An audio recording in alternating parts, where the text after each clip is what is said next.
Hi, everybody. Welcome back. Glad you are into this host training. You know, when groups generally have problems, the number one issue is they haven't done a group guideline. Now, have you ever had your expectations not being met? Whether it's a relationship or a coworker or even in your small group. You see, you were expecting one thing, but you got a totally different thing. Now, we have this in communication all the time, mainly through we haven't set expectations up.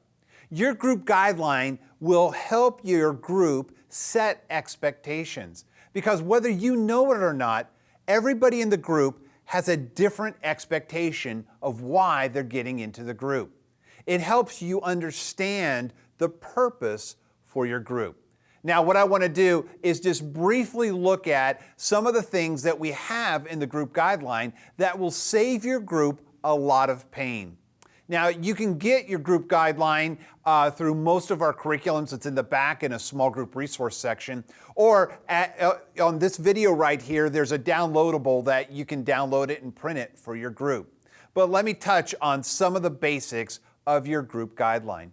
The first thing it's important for your group to understand its clear purpose regarding spiritual health, and that is to balance the Great Commission and the Great Commandment in the hearts of each person and your small group. We want to see fellowship, discipleship, ministry, evangelism, and worship be a part of who you are and a part of who the group is. Just by knowing that will help your group to understand its purpose. Another thing is group attendance. Now, this may sound ironic enough, but I can remember when our group had so much connection time away from our formal group meeting that we got really laxed in doing our group curriculum that we needed to do. And so what happens is we came back to this guideline and we said, we're going to commit, even though we have young children, we're going to commit to making our group night a priority. And so that is why group attendance is so important, that you understand that no matter if one person comes or everybody comes, the group happens and we'll do our best to make it in attendance.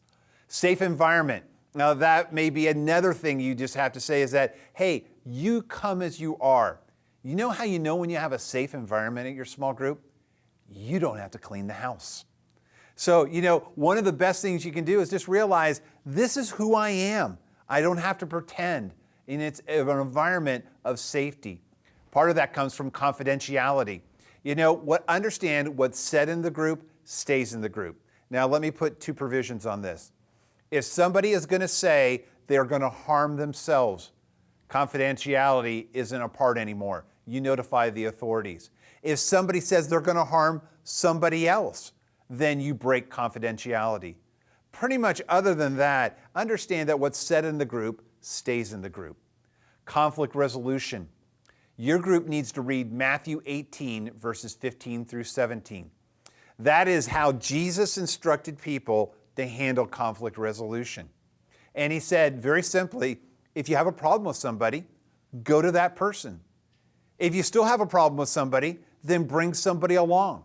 And if you still have problems, then you need to get the church involved. Here's what I want you to understand from that. Jesus knew a lot more and a lot better of how to do to have relationships with people than any one of us. And he knew it so much that he put this in the scriptures. And what I want you to understand is that generally what happens in group life, because you're comfortable with people, if you have a problem with somebody, you'll tend to talk to everybody but that person. And so in your small group, if somebody is talking about somebody in a negative way and they're not present, it's your job as a leader to say, hey, let's stop this. Because in Matthew 18, verses 15 through 17, Jesus kind of gave us a hint of how to handle relationships. And who can handle relationships better than anybody else? Jesus is the master of doing that. So we want to follow his cue. We also, we want to limit our freedom. Generally where this comes in place is with alcohol. And one of the things we ask our Saddleback groups to do is to not consume alcohol at a small group activity or in your formal small group meeting. And why do we do that? One of the reasons is because in Scripture, in 1 Corinthians 8, verses 1 through 13, and Romans 14, verses 19 through 21, it basically says, many things are available to you, but it doesn't mean you have to exercise all of them. And part of it in Romans we're talking about is don't be a stumbling block for somebody. At Saddleback Church, we have a great ministry called Celebrate Recovery. And over 60% of those people have wrestled through some alcohol addiction.